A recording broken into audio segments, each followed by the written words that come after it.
Tole nagaa faraar jaalallee waaqayyoo karaaf kallattii golaa fi gulantaa jirtan hundumaa irratti isiniif haa baay'atu kabajamtootaa fi jaallatamtoota hordoftoota dirree bashannanaa akkam jirtu nagaa keessanii ani baay'ee nagaa kootee obboleettiin keessanii galanni guddaa waaqayyoodhaaf haa ta'u isiniin jechuutiin nan jaalladha. Gaan nagaa kootee ansuun immoo obboloonni karaa hundumaan na cinaa dhaabbatanii sheernaa gochuudhaan yaada qabdannaa kaa'uudhaani karaa adda addaatiin na jajjabeessaa jirtanii gooftaan koo baraaf jireenya keessan haa eebbisu eebbifamaa isiniin jechuutiin nan jaalladha. Jajjabinni keessan hedduu na gargaaree jira. Gooftaan koo baraaf jireenya keessan haa eebbisu eebbifamaa isiniin jechuutiin nan jaalladha.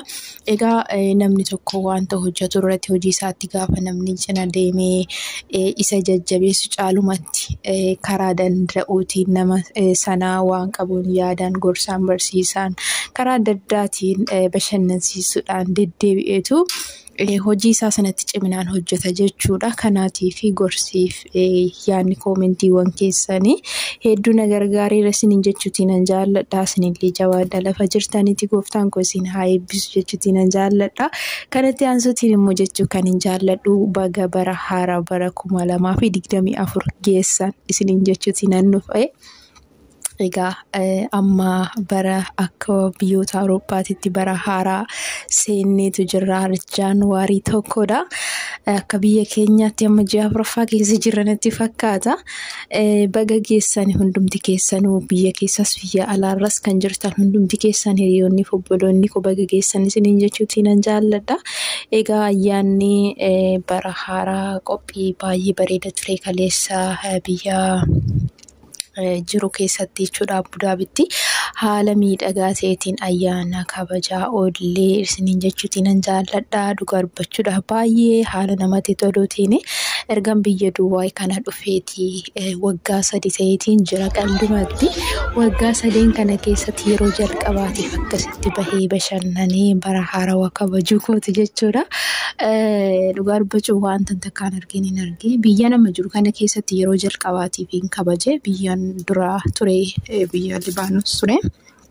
Achitti illee sana hunda miti yeroo hundumaa inuma deddeemnaa ayyaana dhufu kamiyyuu hin kabajani waan ta'eetiif ayyaana isaanii wajjiniin daddabarsa yeroo hundumaayyuu haala baay'ee nama gammachiisuutiin inumayyuu yeroo sana mana taa'uun hawwa ture jechuudha. Baay'ee deddeemuu nufurraan kan ga'e biyya kana keessatti immoo baay'ee ulfaatti biyyoonni gargari akkuma maqaa ishee wanti hundumtuu amallee namoota biyya saniitillee haalli hojii biyyichaa turre karaa baay'eedhaan wal faallessa jechuudha. Naas dhufnaan akka carraa mana ijoolleen galee yoon ba'es ijoollee sana wajjiniitiin iddoo isaan taphatan iddoo bashannanaa sana yoon deemetti ijoollee wajjin gaafa baatu sammuun kee firiin ta'u bakka ayyaanni kee waan hundumti kee ijoollee sanarra jira garuma isaan bira jedhanitti bira jettee fiiguudhaatis kanarraa kanaaf sammuu kee firii gochuun bashannanuun taphachuun hiriyoota yookiin immoo lammii kee kan ta'e iddoo sanatti yoo argitee itti gortee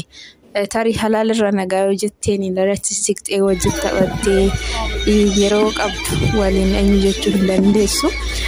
Baay'ee haala dhiphisaa fi rakkisaadha jechuudha. Haa ta'u garuu immoo kaayyoodha kan manaa nu baase.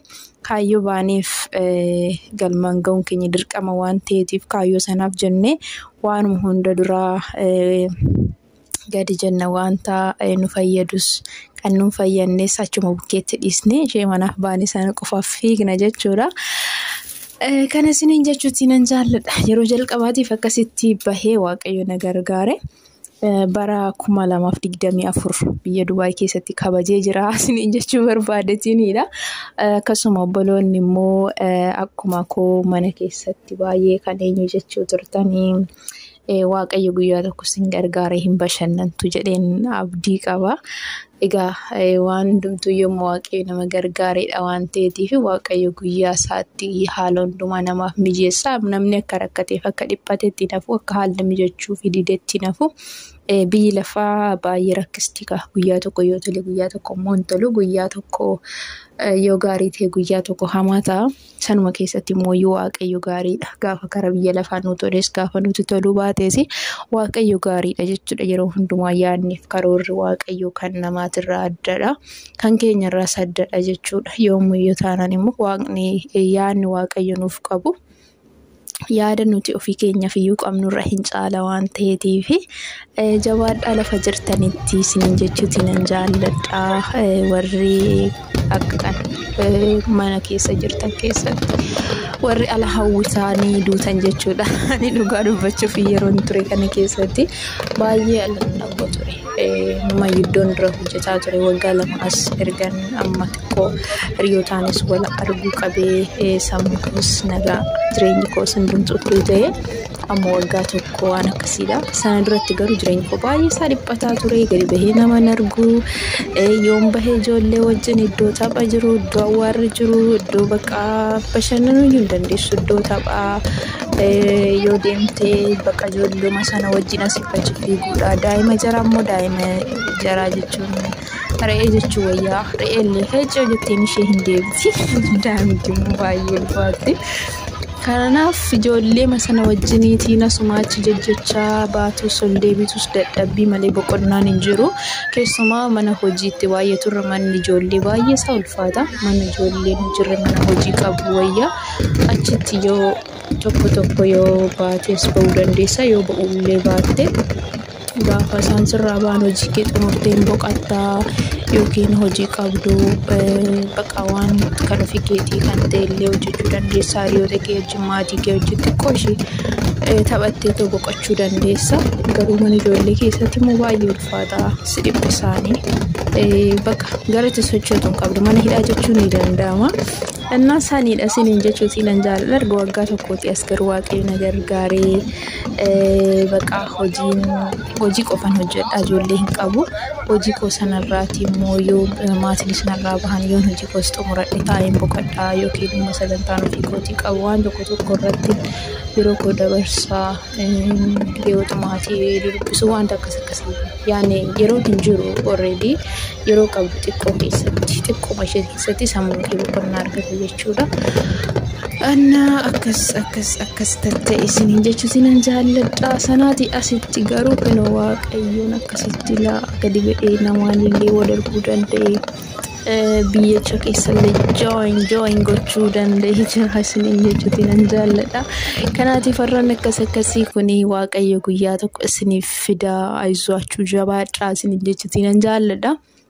Egaa jajjabaadha haala jirtan gola jirtan keessatti inni hunduma dura kan isiniin jechuu barbaaduu fi hawwiin kooyi namni kamiyyuu biyya namaa kan erga dhufetti dadhabbii isaa ijaan argee waan tokko irra godhatee dadhabbii isaa kana bakka wanta nan godha jedhee baheef sana godhatee jabaatee dadhabbii isaa sanatti ija godhee gara biyya ofii galee waan tokkotti hirkatee arguudha yookiin gaa'ela dhaabbatee yookiin immoo wanta baheef sana kaayyuusaa sana milkeessee galuudha gara hundumaaf iyyuu kan hinawu namni kamiyyuu erga biyyaa bahetti kaayyuusaa sanaaf jilbeeffatee kaayyuusaa sanatti cimee jabaatee gara biyya isaa galee boqachuu isaa arguun hawwa.